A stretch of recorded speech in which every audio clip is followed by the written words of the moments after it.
Hello and welcome to Movie Night with Andy and Gabe. Andy is on assignment. He is somewhere in a tropical resort having a marvelous time, I'm sure. With me today is friend of the show, Chris from Super Chris World on Twitch. It's Chris! Thank you so much, Gabe. I really appreciate you having me back. And if you guys haven't checked out Gabe on Twitch as well and YouTube, Get Good Gabriel, you're doing yourself a disservice. Oh, thank you. Thank you. Hopefully I do something with those channels at some point. Uh, and likewise, Super Chris World on Twitch, Super Chris World on Twitch. What's your stream schedule? Oh, Jesus. Evenings. Yeah, Anything but mornings. Anything anything but but mornings. mornings. And he streams almost every day, so you'll see him on there constantly. He's a retro game streamer, and we're talking today about a retro movie, which I guess that's considered now, called Bill and Ted's Excellent Adventure that some of you may have heard of. If the 15 people left of us that remember and care about Bill and Ted. Yeah, I actually don't know how this movie has aged over time. I know of it, and most people I know of it, but most people are in my age group. I don't know if... Yeah, exactly. Yeah. Anyone younger has no idea what the hell we're talking about, and that sucks. But Well, I mean, to be fair, so Bill and Ted is a time travel comedy. It was made in the 1980s about two kids who are trying to start a heavy metal band. And what heavy metal means in this movie is not what it means in real life. But they're trying to start a heavy metal band because that was the popular form of music then. And their attempts to start a band is thwarted when Ted's father threatens to send him to military school if they flunk their history class. And it just so happens that in the future, these two friends' rock band that they create unifies the whole world in a period of peace and harmony. harmony. It aligns the planets. That's right. Yeah, exactly. It aligns the planets, and it's a very, very important step in the development of human civilization for peace.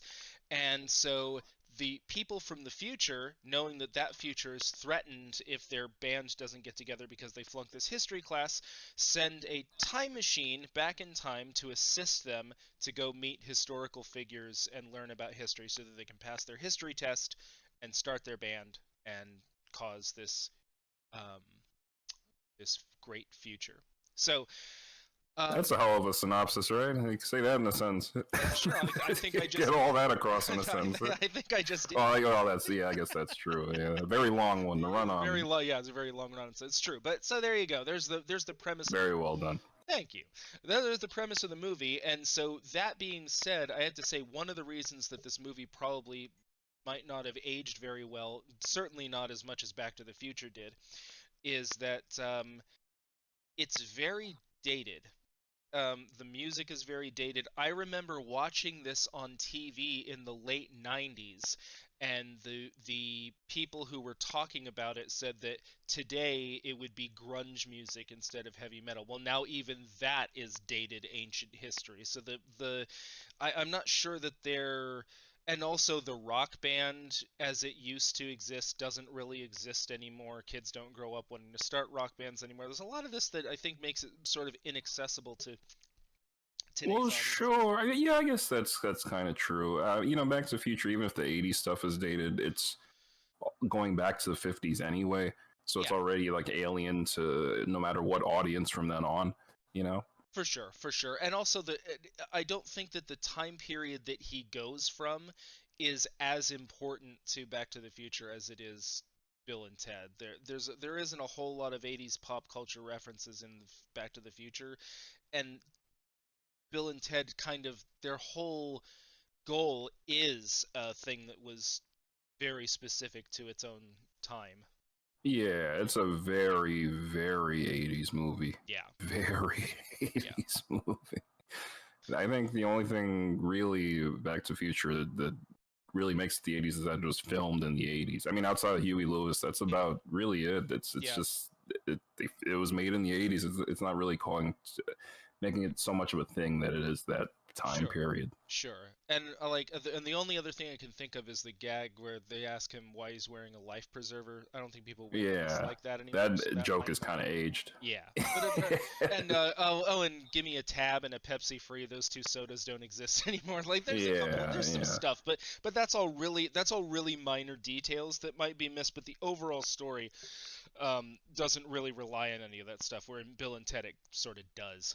Um, but yeah, nevertheless, exactly. yeah, but nevertheless, uh, without further ado, now that we've set up the premise of the movie, hopefully the people watching us have seen it or will see it. So, what are your thoughts on it? Oh man, oh.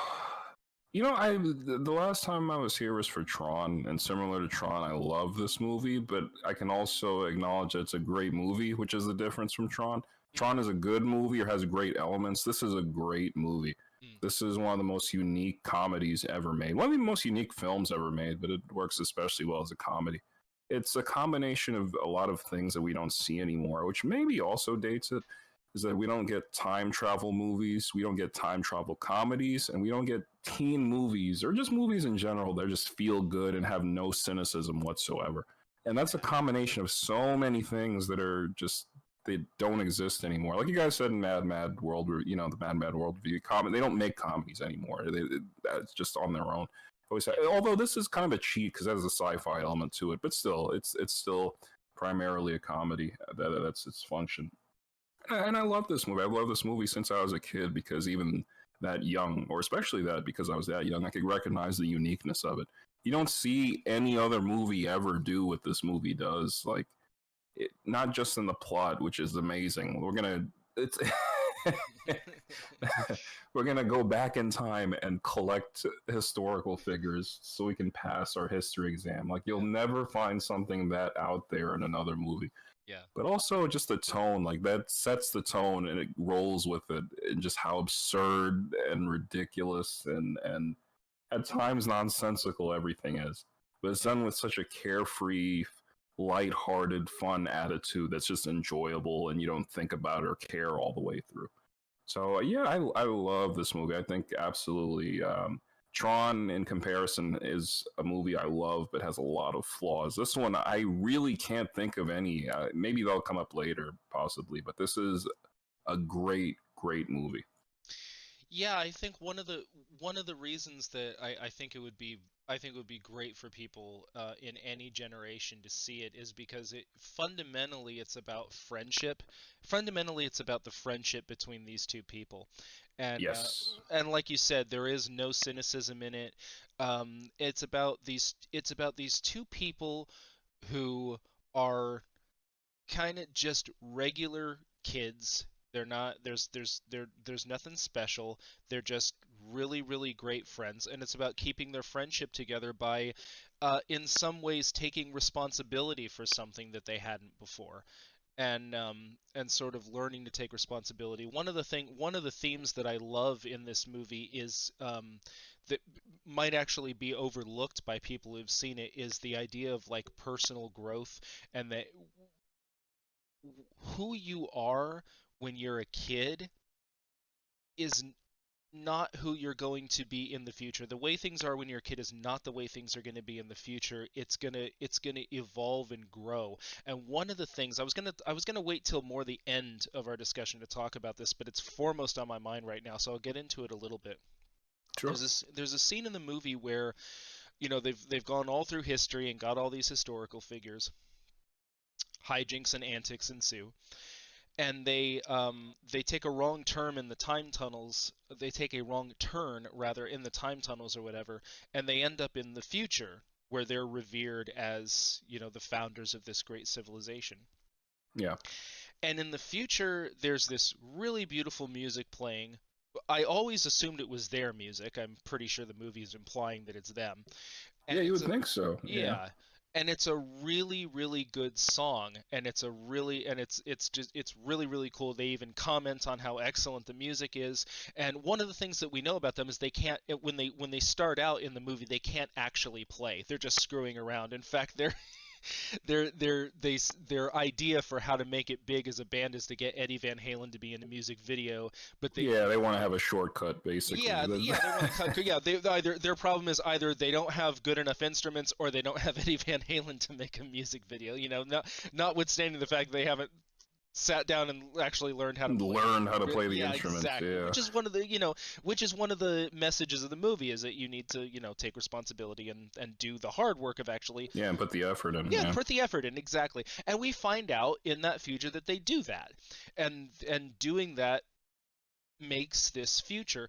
And another thing I love about that scene is that they end up in a place everybody says party on, and everybody sort of talks the way they talk.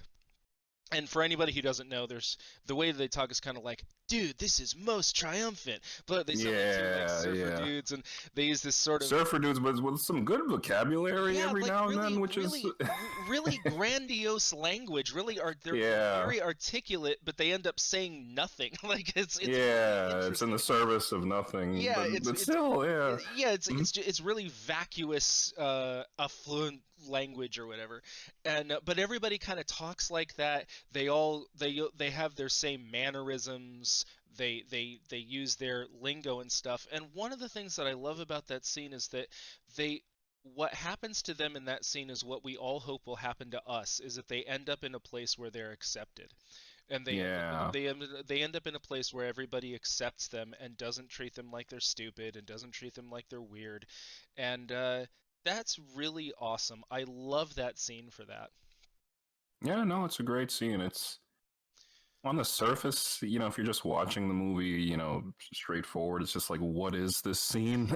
And it still kind of is. I know, I do get the point of it Yeah. in that, but it's just like it's so random. Just like, okay, there's music playing and these dudes bobbing up and down, Yeah. and what is happening right now? Although we do get, which I feel like was a post production like addition, is the intro scene of the movie. The first scene of the movie is the time machine being created, and it's in the future. I feel like that was added later, along with Rufus's narration, or maybe just Rufus's narration, explaining everything that's going to happen. These guys are from the future. These guys influence Yeah. the future. Yeah. They're from this present and this. He's just Yeah. complete exposition, man, in that opening. And I feel like that was the later edition. But maybe that was the point. Like before that, maybe you weren't supposed to know. It was supposed to be just so jarring. And what is this place? And then at the end, Rufus reveals, yeah, this is the future, and you're responsible for this. I feel like that would have maybe had more impact. Who knows? But then No, maybe the audience would have been too confused. no, I actually think you're right about that. I always felt that Rufus's narration to the audience was an add-in later, and it kind of feels like because it never comes up again, and Yeah. like he doesn't narrate anything else in the movie. I think you're right. I think the movie probably opened with the time machine, that fucking awesome opening.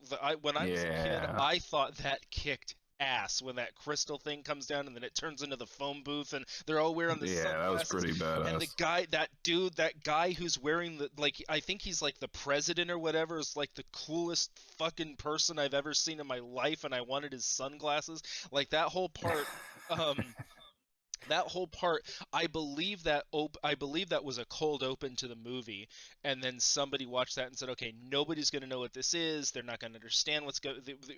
The idea that that's the future and that they have to do all these things to make that future happen is going to be way too incremental for the audience to comprehend it. So just get it out there right in the. I think you're right about that. Yeah, I think that was an addition later on, absolutely. And then the movie where it actually starts is almost a complete ripoff. Well, not a complete ripoff, but fairly similar to the intro of Back to the Future. These losers right before school playing their instruments, and unlike Marty, where it's like a technical thing, it's just this technology is just so advanced. Their playing is so bad that it blows out the speakers. Yeah, that's right.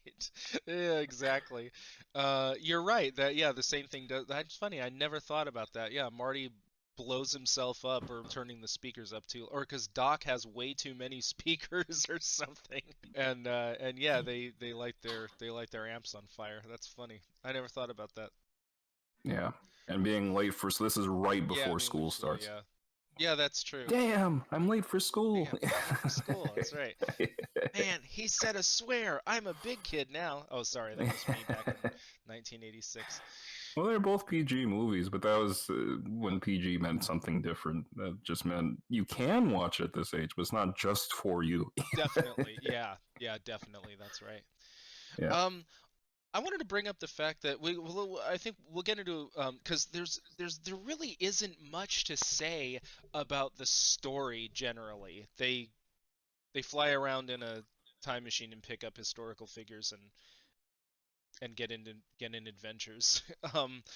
yeah, Unless there's anything that you want to say about it later, but I feel like we'll probably talk a little bit more about the production and some of the sure. other things, probably more than the story itself. But one thing I did want to say, on a sort of humorous note, um, so their history class that they're supposed to pass, or otherwise Ted goes to military school.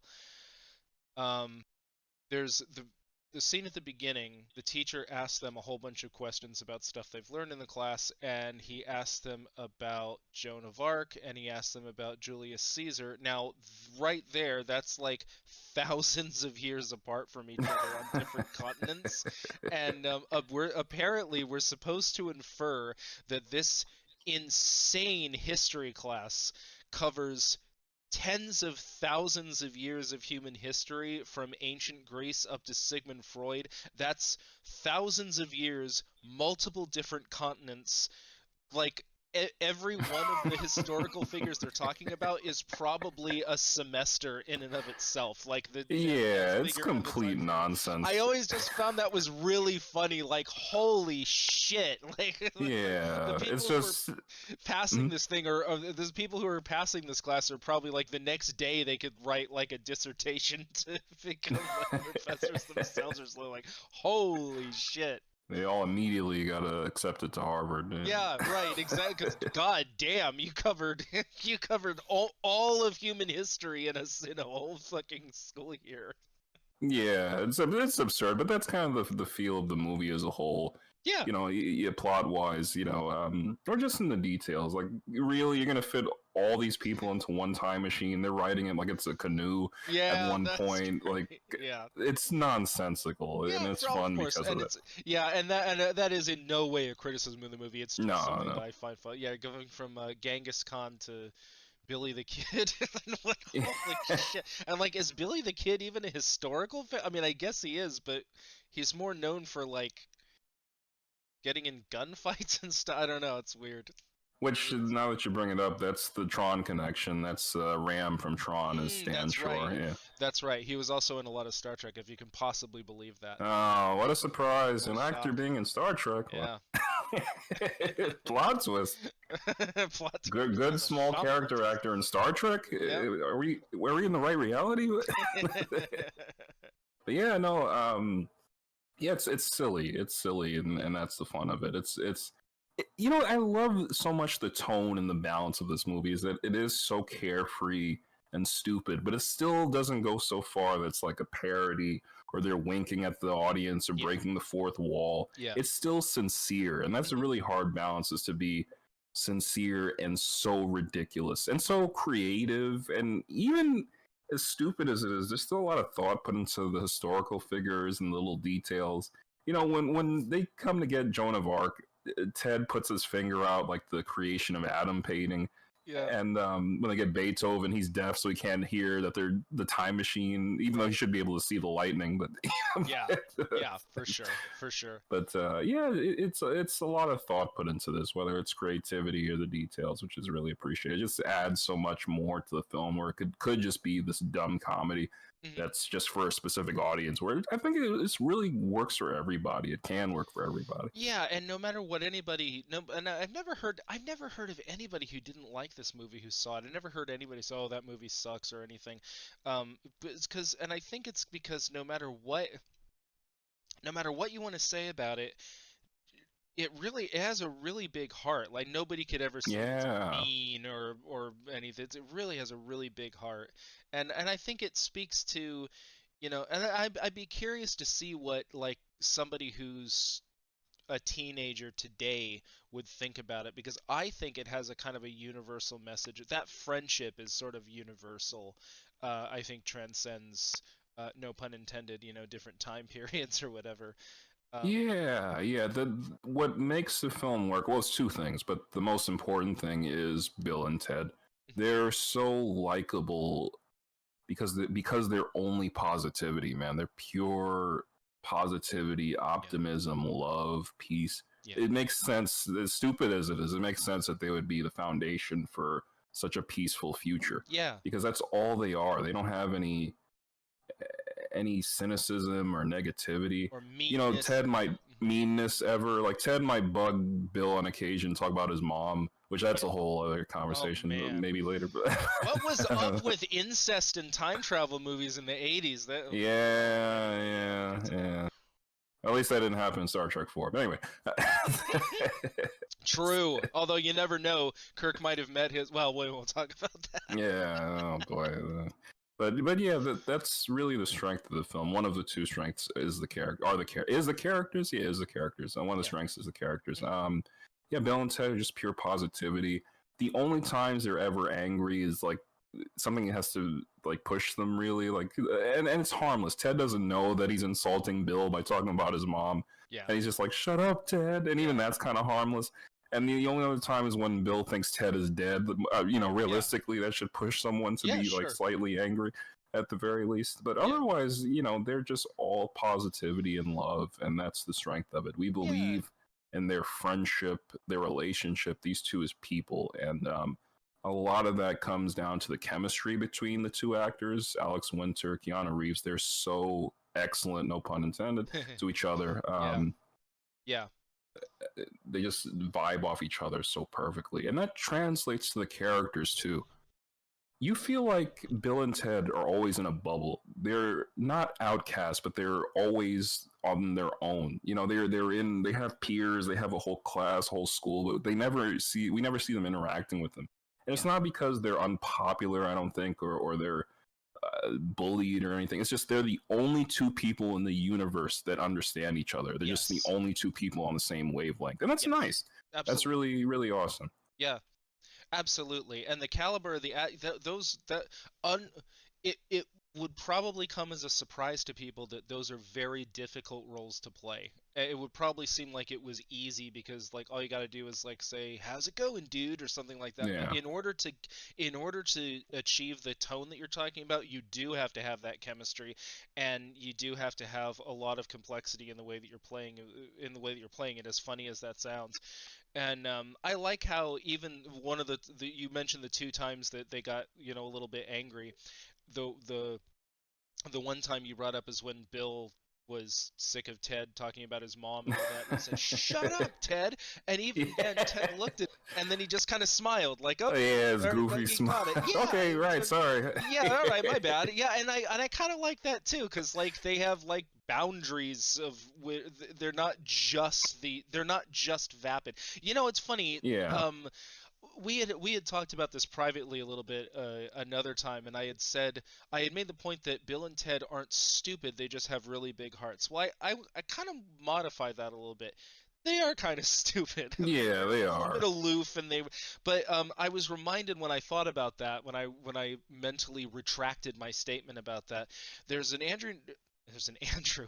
There's an we actor. miss Andy, man. We miss Andrew. There's an actor named Andrew Sachs, and he played a character on a British TV show who was a little bit. He was sort of the same in terms of him being kind of aloof, but this really big-hearted, generous person. And the actor who plays him is brilliant. Like nothing like that character at all, which is goes to the Wow. caliber of his acting, where he could play that kind of a role. Hmm. And in an interview, he said, the only thing you can say about Manuel is that he's not very intelligent. And he said, but I really love this. He said, there's worse things in life than not being very intelligent. And it's true. There are worse Yeah, things in life yeah. than not being very intelligent. You could be mean, you could be nasty, they are. Bill and Ted are none of those things. That really, when he said that, it made me think about my statement. And no, they're not very bright, but there are worse things than not being very bright, and there are And there are better things than being really, really bright, like being warm and generous and optimistic, like you say, Yeah, and and creative and creative and loving. yeah, absolutely. And I like that about this. I think that's a really good message.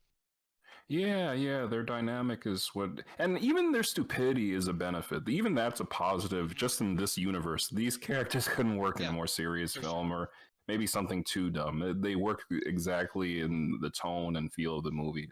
What what makes them the perfect people for this adventure is that they're dumb enough that they don't take any of this too seriously. Like Yeah, smarter people in Bill and Ted's Adventures would go crazy and panic and fear. Like, oh my god, if I change one thing, history's screwed. God, if I get stuck yeah, here, they don't give a shit because they yeah, don't.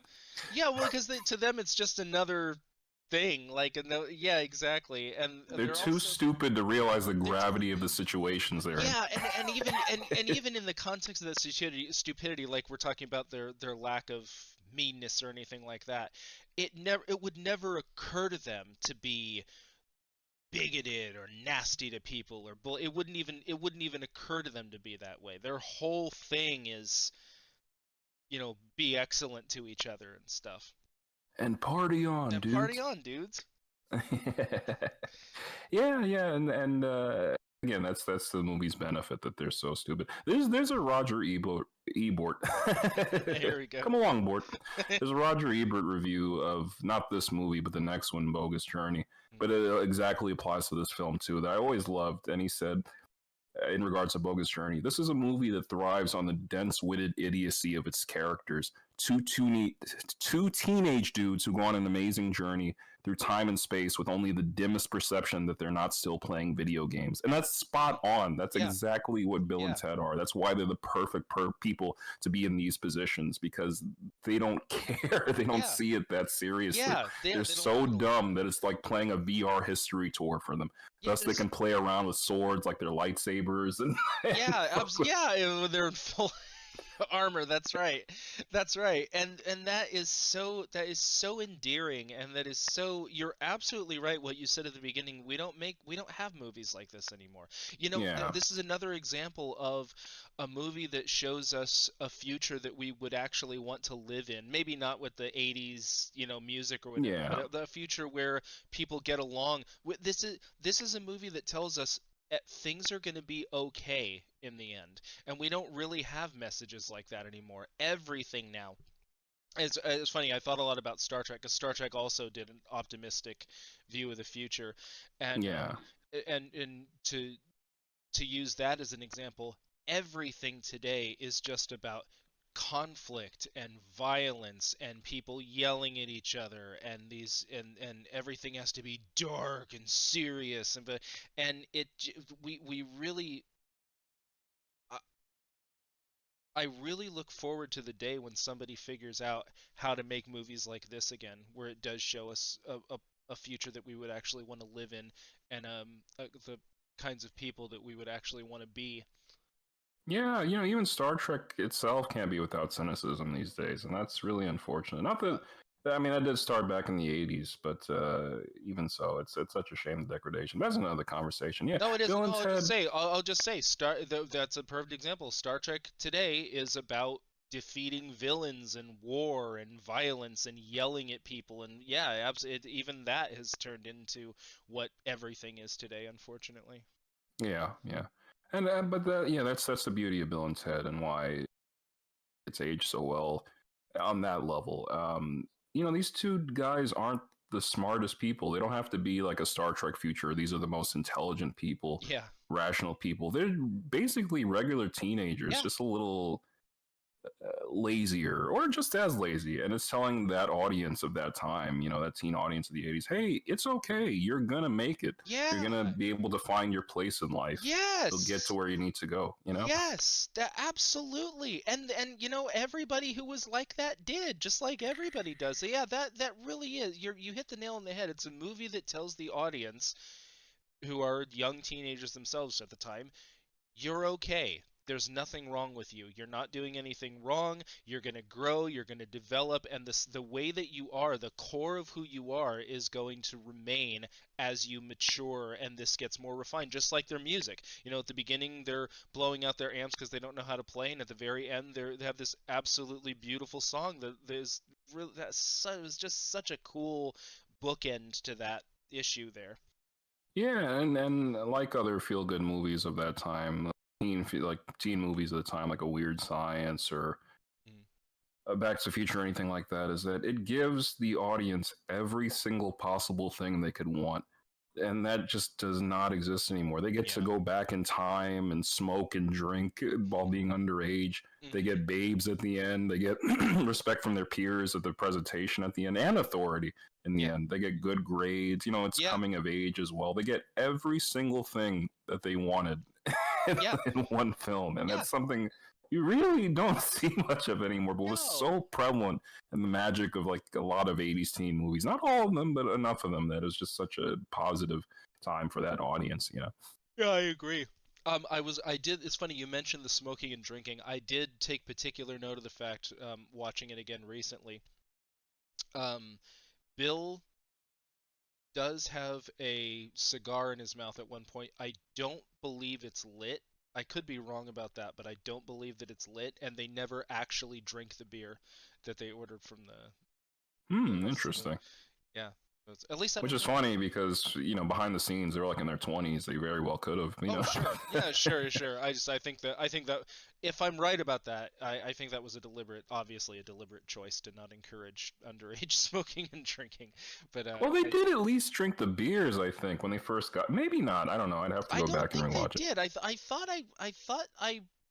thought I distinctly remembered they didn't drink, but maybe I don't know. Yeah, I'll have to look at that too. Maybe I'll add a But little in any bit in case, here. Yeah. maybe, yeah, that'd be fun to look back and see that I was right. But anyway, I'm just kidding. Yeah, no, it's good. I want to talk a little bit about the historical figures because and again, I want to preface this by saying this is not a criticism of the movie. There is nothing wrong with what I'm about to talk about. I just think it's funny. Let's see. Joan of Arc acts like a zombie throughout the movie. Especially like the part where they all get arrested, which I'm sure we'll talk about extensively because we talked about it before. It's very unclear for some of them what they did wrong, especially Beethoven. Like, he's playing the piano too much. I don't understand. Yeah, that scene at the mall is so stupid and so great. It's amazing. Yeah, they try to give everyone something to do. Which some historical figures get more than others, but it's just the group as a whole. Some are gonna have more time than others, but they're just all done so well. Socrates and Billy the Kid. Yeah, it's Socrates and Billy the Kid. They're going up to girls, I think, and trying to pick them up. And they're like, "Oh, they're so lame." No, well, they kind of dug Billy the Kid a little bit, but then Freud came in and just and then Freud completely ruined it. Completely cockblocked them. You know what? They were even laughing at Billy. I'm from history, and he pulls up the wanted poster. I think they started laughing then too. I think they did. Yeah, that's right. They did. They were like, "Oh my god, that got it." But it's the same. One of them, Yeah. But that's the beauty of it. It's the same thing as the humor, just inverted. Like, well, humor of the whole movie has been Bill and Ted, these two '80s guys, are just back in time and have like no understanding and don't care. And it's the same. It's the inverse. That one mall scene is the entirety of the movie just flipped. It's now these historical figures in modern times, and they just don't understand, and we don't understand them. And in a way, they're kind of acting the way that teenage boys might act if they're trying to figure out how to do that. In real life, where they're just sort of awkward and they don't really get that they're laughing at them and they're not. And that was a cool little message because. What was I gonna say about the That's a good point, by the way. Oh yeah, so the Joan of Arc was act like a zombie. I don't understand what she thought she was doing when she took over like the aerobics class or whatever. You had a decent explanation for that, I think. I think that was just her seeing other teenagers and like, I want to do that. And because she's Joan of Arc, like you had mentioned off mic or what have you before this, she has to be in a position of authority because she's Joan of Arc. So she has to be on top of the stage. She literally has to push the aerobics instructor out of the way and lead it. And she's just enjoying being a teenager, which she's never gotten to do. Like the concept of a teenager just didn't exist back then. But, it's true. And one thing, but they all give them something. Not everything works, but they all give them. They give them all something. Abe Lincoln is taking photos. And this asshole is telling him, "Hey, wherever you got that costume, return it right now. I'm going to make these huge assumptions and assume you're a criminal too, call the cops."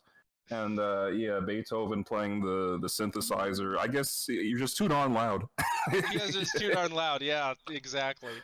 Even though you're playing in a freaking public store where they encourage you to do that, And he's drawing a Christ getting him business. Like he drew a big crowd around that store. I don't know what anybody's problem with that was. I have no idea what Sigmund Freud did. He didn't do literally anything. He's just with them. Yeah, he's just with them. And Socrates. Same with exactly. Yeah. So Socrates is just around Billy the Kid. Yeah. Billy the Kid this is how just absurd this scene is. Playing the synthesizer is an equivalent to shooting a gun in a mall. Like it's an equivalent. Right. Yeah, that's right. I want to, I've said this to you many times, but I want to get it out on the air too. There's the scene where when Freud gets arrested, they're going up the escalator and they put their hands up and Freud says, "I demand einen Lawyer." And the cop says, "Don't get smart, buddy. Let's go." And I'm just saying, if you're a police officer and somebody immediately tells you they want a lawyer, don't tell them to not get smart with you. You'll fuck up the arrest. You have to give them a lawyer. They ask for it. So, don't get smart. It's so stupid. It's so stupid and great, and you just have fun with it. I want to say one last thing about the historical figures is that what really helps in the movie is that they're all, for the most part, unknowns. The only one really I know from anything else is Al Leong, I think, from Die Hard and a bunch of other movies. He's always a side henchman in a lot of 80s movies, and he's the only one where I'm just like, okay, that's him. But they're really, when I see these characters, they're just these caricatures of historical figures with no like, oh god, this actor. No, it's not this actor. That's Socrates going on the ice and slipping. Yeah. That's Abe Lincoln giving the speech, or caricatures of them. That really helps, like, really just make the humor work better. Mm-hmm. That you never consider, okay, this is an actor in the part. This is Abraham Lincoln doing this. This is you don't go like, oh, Napoleon. That's Tom Cruise dressed up like. Yeah. Today that would probably. Although they did do the same thing in the third movie, which is really appreciated. The historical figures, I don't think, were played by any known actors. Yeah. So even they realized that later on. Yeah. And we haven't talked about Napoleon yet, by the way. That's the big thing. Yeah. Well, let me say one more thing about the rest of them, and then we can definitely talk about Napoleon, because he plays the biggest. He plays the biggest part. He wasn't supposed to go along for the ride anyway, and he plays one of the biggest roles of the historical figures. One thing I want to get out, because I'm very. I want to say again, this is not a criticism. It ain't that serious. I just think it's funny. Genghis Khan was like a military genius, and he conquered like a shit ton of territory, and you do not do that by being a guy who goes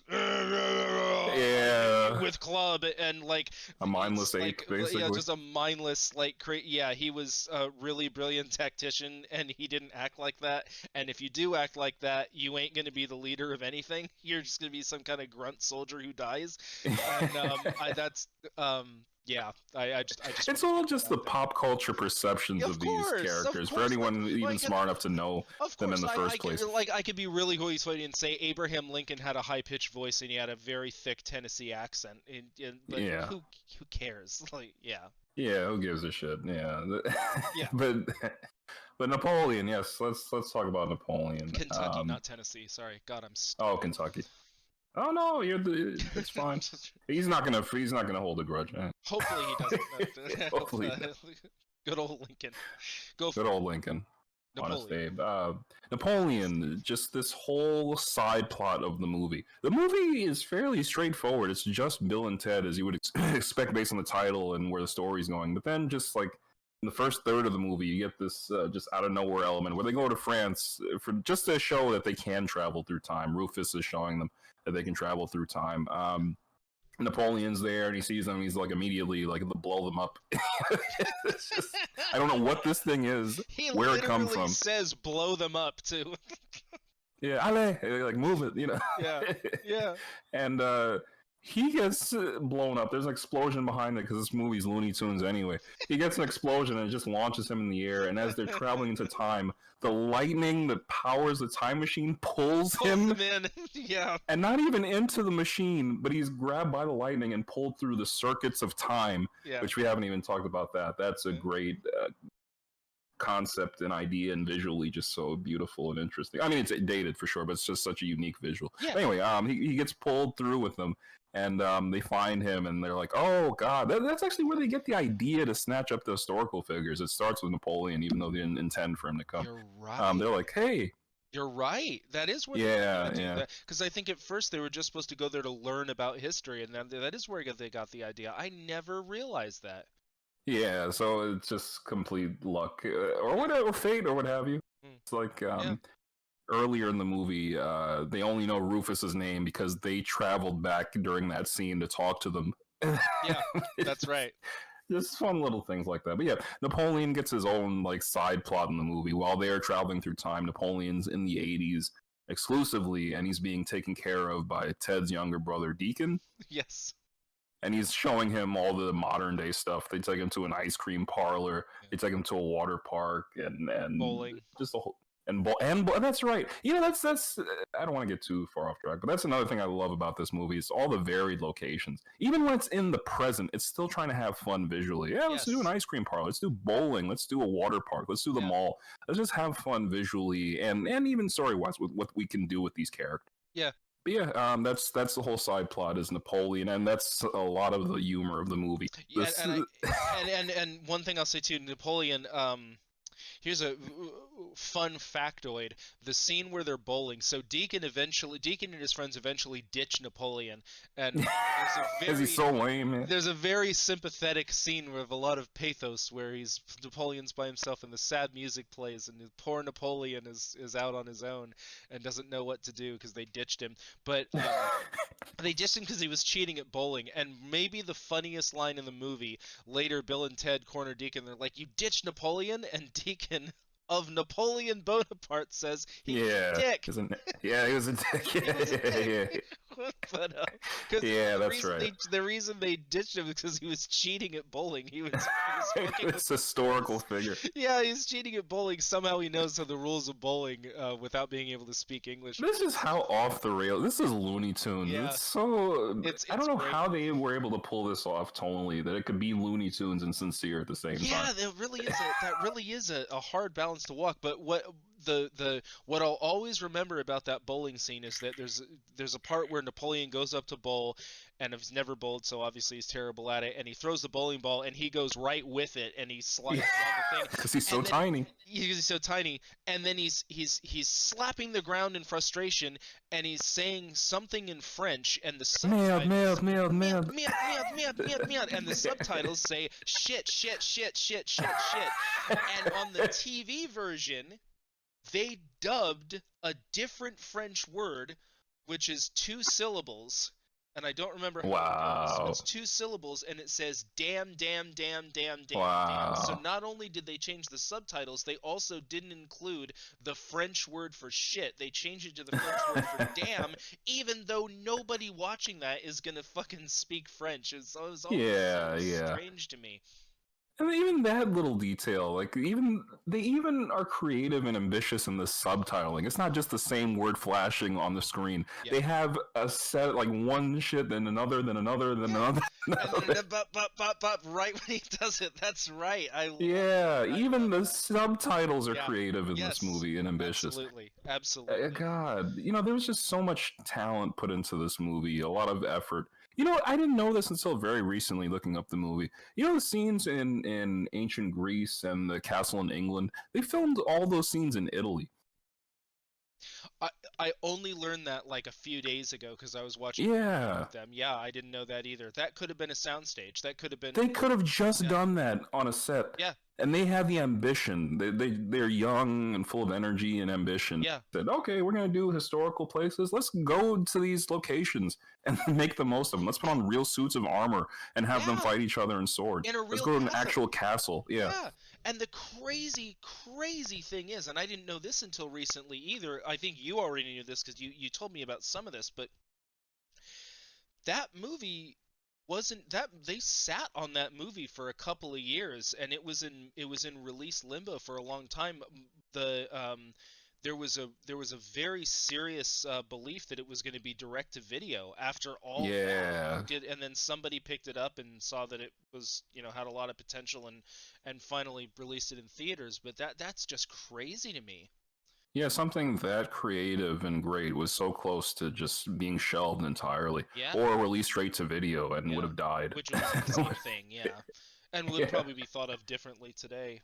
Um, Yeah. Oh, remember that cult movie? I mean, it's sort of the yeah, same now. No one cares about Bill and Ted yeah, anymore but anyway, but for a while there, it was for a right up there while, with everything. yeah, Yeah, with the Back to the Future or something. It meant as much yeah, to me as Back to the Future as a kid, and still does. me too. In a Me lot of too. ways, I like it better. But Yeah, I want to yeah. talk about. Can we talk a little bit about the weirdness of incest being brought up in both of the big time travel movies? So in this Okay. movie, Bill's stepmom is very close to his own age and very attractive, and he has a thing for her, and he even tells Freud at the Sigmund Freud at the end of the movie says, "I just have a minor edible complex," The and complex, yeah. I had no idea what that meant. When my parents were laughing, and I didn't know why. But, Uh, and then, of course, in Back to the Future, Marty has to figure out a way to do stuff with his mom. Like, what yeah, he is has to going push away the on? affections, the horny. Yeah, Yeah, even saying this just makes my skin crawl. Yeah. what was going on with movies back then for kids? And that's, I don't know, just two movies having a very similar, like, really weird, gross thing. That's strange to me. There probably is no answer. Yeah. Yeah, see it. Yeah, unfortunately, it is the '80s. I will say that on top of being a feel good movie, it is a feel good movie primarily for a male audience, Yeah, and because of that, how it handles women is not the best. Like true. we didn't even mention the princesses. Mm, Remember the princesses and the depths of their characters?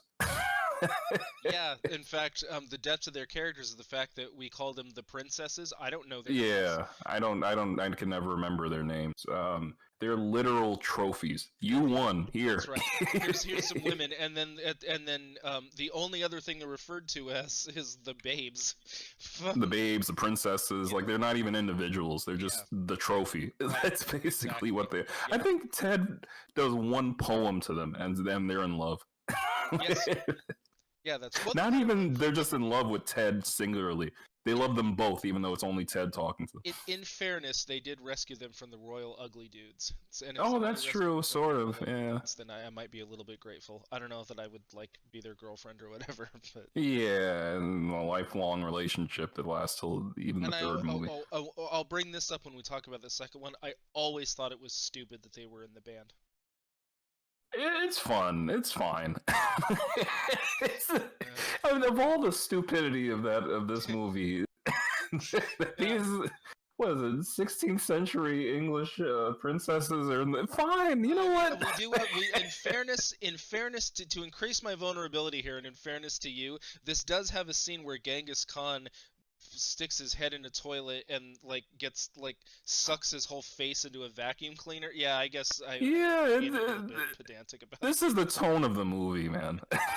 This is the tone. You want to have Beethoven do a synthesizer, Joan of Arc aerobis? Hey, yeah, go nuts. You want to have Genghis Khan absolutely destroy the sporting goods section oh of well, the yeah, we mall. forgot to mention that. Yeah, I'll bring this up too. I remembered I remembered a stunt person doing a flip on a skateboard in that scene, and I didn't know if I misremembered that. And I was watching the scene, I'm like, hey, he's gonna do a flip. He did do a flip. So yeah, he Yeah, was. because that's Al Young. He's a stuntman, martial artist, always a henchman in like every '80s movie. Just the year before, he was in Die Hard. Yeah, like the Crunch Bar, which makes sense. Then they must have seen that movie to lure him with the Twinkie. But anyway, Yeah, I guess that's true. I never thought about that. Oh, the Twinkie. Yeah, that's right. The extra yeah. rush. Shit, actually, what point were we on? Oh yes, this is an '80s movie, so there are things that haven't aged very well. Yeah, on top of the princesses and the incest, there's also, unfortunately, the one big flaw of the movie: some homophobia. Yeah, one scene. It's a little bit minor, but it is. I'm so glad you brought that up. So there's a scene, just to let people know who might not know what we're talking about. There's a scene where Bill is convinced that Ted has been killed, and then it turns out that Ted is alive. Somebody stabbed his suit of armor, but he wasn't. He fell out of his suit somehow. Even though that thing takes hours to. Anyway, so Bill thought Ted was dead, and it turns out Ted's not dead. And Bill goes in and he hugs Ted, and then they both push each other away, and they use a homophobic slur at each other. Yeah, they hug each other and like, hey, the F slur. And they say the F slur. And that actually is literally homophobia. They are afraid of appearing gay to each other. Yeah. They're afraid that would signal some kind of like homosexuality in themselves, or that they would be perceived that way. It is literally a fear of appearing that way, and that can be a useful teaching example of that's what that is. That's that toxic masculinity as well. Yeah. We can't be any way loving and affectionate to each other, right? Or else you're gay or you're a girl or something. That's really terrible. Gay means bad, and yeah, like it's god. Yeah. But it's such a small part of the movie that I think I would actually kind of if I was trying to, like, my son watched this for the first time. He's 9 years old, and I kind of skipped past that part, so he didn't like hear that. He's never heard that word. He's never seen that. But in retrospect, maybe in a couple of years, if we watch it again, I'll use it as an example. Say, hey, this is what homophobia is, because it literally is a really good example of it. Yeah, it's just so casual and so ingrained.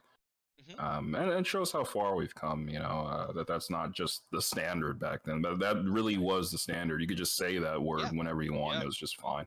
Yeah, for sure. Yeah, we've come a long way since then, which is appreciated. But yeah, it definitely can be used as a learning tool. I mean, that's what it is. That's exactly what happened. That's what happened to them. Yeah. Let's see. We're coming up to the end of our time. Was there any final thoughts, or? Yeah, I just general like recap of everything we've been talking about is that this movie is one of the most creative films ever made. It's done with such ambition on every level, from the writing. We're going to go through every one of these time periods, and we're going to have fun with these locations and these figures, and just this general concept which works. These two idiots of modern day going back in time and having no idea and no care, and it's very carefree and fun and light a movie that also applies to the present. They bring the historical figures back and they interact. There's so much time travel creativity too. The circuits of time is aged horribly. That visual effect is aged horribly, but it's such a creative, unique visual. There's literally like circuits that this telephone booth is traveling through, and there's billions of them you can see in the background, and it's cool. And again, on every level, the direction, it's very well framed. The cinematography is excellent for the movie. They actually go to these locations. It's supposed to be in California, but a lot of it was filmed in Arizona to double for it. And they go to as many locations as they can in any period. In the 80s, again, they go to the mall. They can go to the water park, Waterloo, which is the whole thing with Napoleon, and the bowling alley and the ice cream parlor, Ziggy Piggy. They're making the most of every single dollar that they have, because this wasn't an expensive movie. This movie's budget was like, I think it was 10 million, which is a little like double the budget of the Terminator, almost double the budget of the Terminator, and half the budget of Back to the Future. To give some perspective, and what it was able to accomplish is really incredible. because Ten of how 10 much million? care. Yeah, I was say 10 million for that was low for back then. I thought, right? Yeah, it's only it's only almost not even completely almost twice as much as the Terminator. Like 4.5 million more than the Terminator, and Terminator was like really dirt cheap, you know. Yeah, yeah. Interesting. And like half the budget of Back to the Future, because of course, even half the budget of the sequel, which we'll Yep. get into next time. I Yep. can't wait to talk about that as well. But Same. yeah, there's just so much love and heart. Even the acting again. Every person is committed to this film. Everybody's committed. All the historical figures, they play their parts exactly as caricaturally as possible, and Yeah. and Yeah. they know the tone and they get it. Bill and Ted, Alex Winter, Keanu Reeves, their chemistry is genuine, and they play them with such love and believability. Even the music's really good. They got David Newman, who did a lot of comedies later on, like The Nutty Professor and things like that. And Ice Age did later, and Matilda. Mm. Every aspect, there's quality, ambition, and sincereness, and Yeah. it definitely shines in the film. One of my favorites. I love Bill and Ted's Excellent Adventures. One of my favorite comedies. It only gets better every time I watch it. Every subsequent viewing, the movie just gets better and better for me. Yeah, I fully agree with that. What I will part with is saying that I agree with everything you said, and the thing that I really love about this, and the thing that makes me wish that we had movies like this again, is that it tells young people that they can change the world for the better, and it makes a big deal about friendship, and it makes a big deal about making a better future through who you are, even as a young person. And I think we would be better served to have stories and messages like that again today. Absolutely. We need more movies like this. Yeah. Just something that's not by the numbers, homogenized shit. Something unique, something different, something with ambition and creativity, but especially the optimism, which is Yeah. sorely lacking. Everything has to have some level of cynicism, and this movie is the complete opposite. There's just not an ounce of it in here. Yeah. And that's really appreciated more and more as time goes on. Absolutely. Absolutely. Well, thank you so much for doing this. The next time you and I speak will be about the second movie, Bill and Ted's Bogus Journey. And until then, there's going to be more activity on the Gabe and Andy channel here. Andy's going to come back very soon. We'll be talking about more Yay! movies. Yay! And then me and Chris are going to talk about Bogus Journey at some point in the future. So stay tuned for that. Until then, catch you later, Chris, dude. Catch you later, Gabe, dude.